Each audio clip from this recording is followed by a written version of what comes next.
those who are about to die salute you.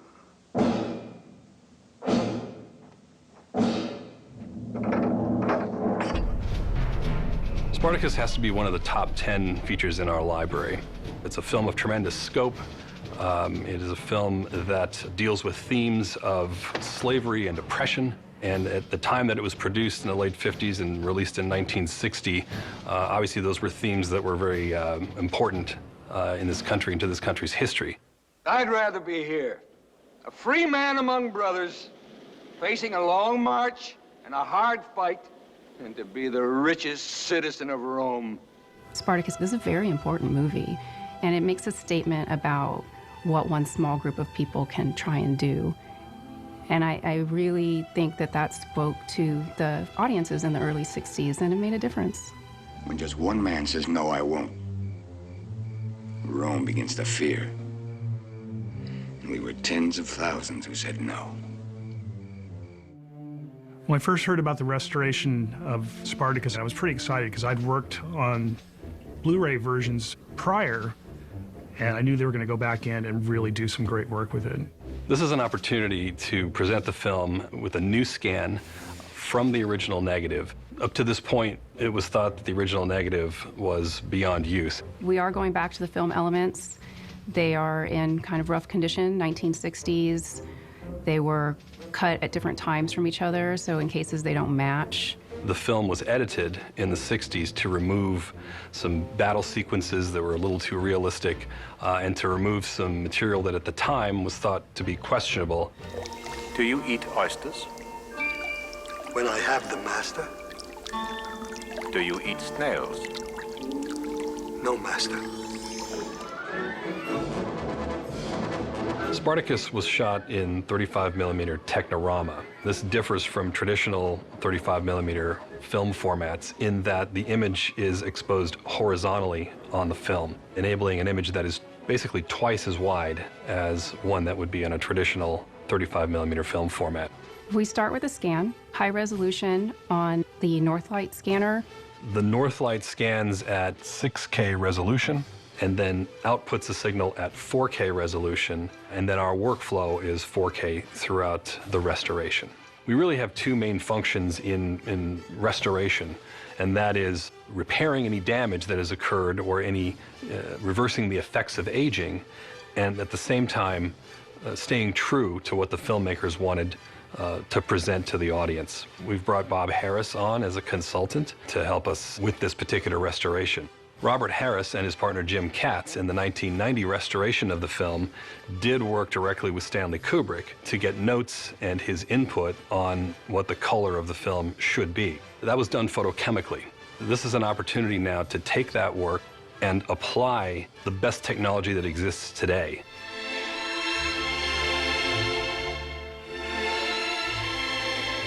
My job as a restoration audio mixer is to really find the pure sound and then just get out of the way of it. It's much like a painting. There's a patina on there. You want to scrape the patina off, but not any of the color.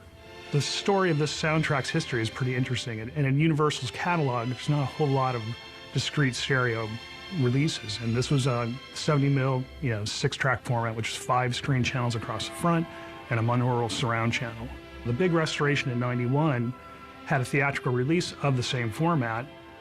However, that consumer home video did not get to experience that mix.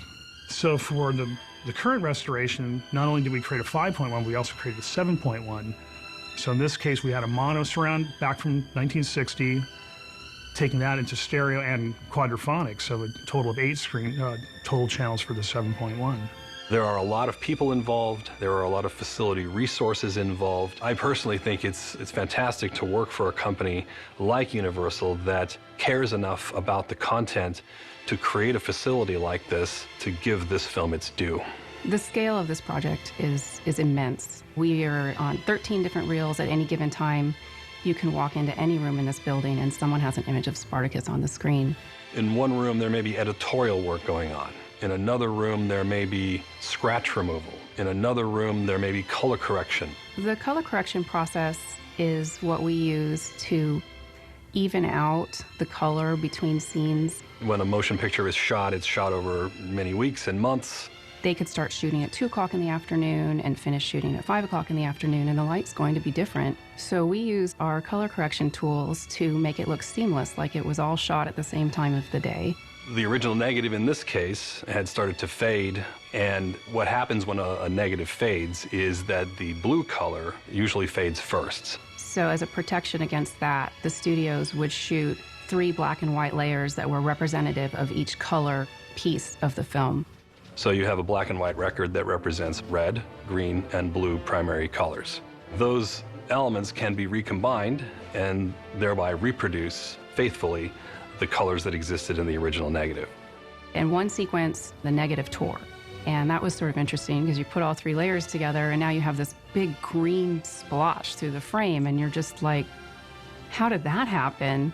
Adding color from the separation elements does present another problem, though. As you digitally combine the images, sometimes they don't line up exactly. This can result in having color fringes. So if you're looking at an actor's shoulder or in profile the edge of their nose or something like that, you will see there is a little blue fringe there. The digital tools that we have at our disposal today can manipulate various aspects of the image so that the image can be recombined in such a way that you do not see that there are separate elements that are building the image. One of the big problems that we face is the dirt and scratches on the frame, in some cases running through an entire sequence, even reels. Mostly we do hand cleaning. We use pixels from before the frame that's got the problem or from after the frame that has the problem, or in some cases they use the pixels from just nearby in the same image. The end goal will be to shoot out a digital negative and have it be a backup for this film for the next 100 years. I do know that we're brothers. And I know that we're free. The team that we have here isn't just a series of technicians, they are artists. They're artists that have a passion for this sort of work, and their work passes this legacy on to generations to come.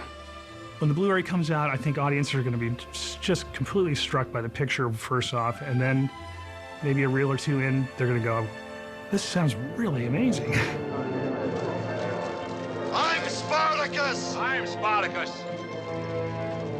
I'm Spartacus! I'm Spartacus. I hope that the audience, when they see this on their Blu-ray, are able to just focus on the movie, because everything that we do is to remove the distractions.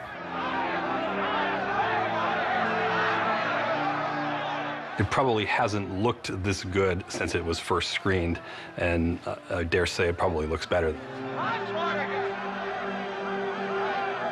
Because of the work we've done here and the passion that goes into a project like this, my children or my grandchildren will be able to experience this film in the way that Stanley Kubrick and Kirk Douglas intended.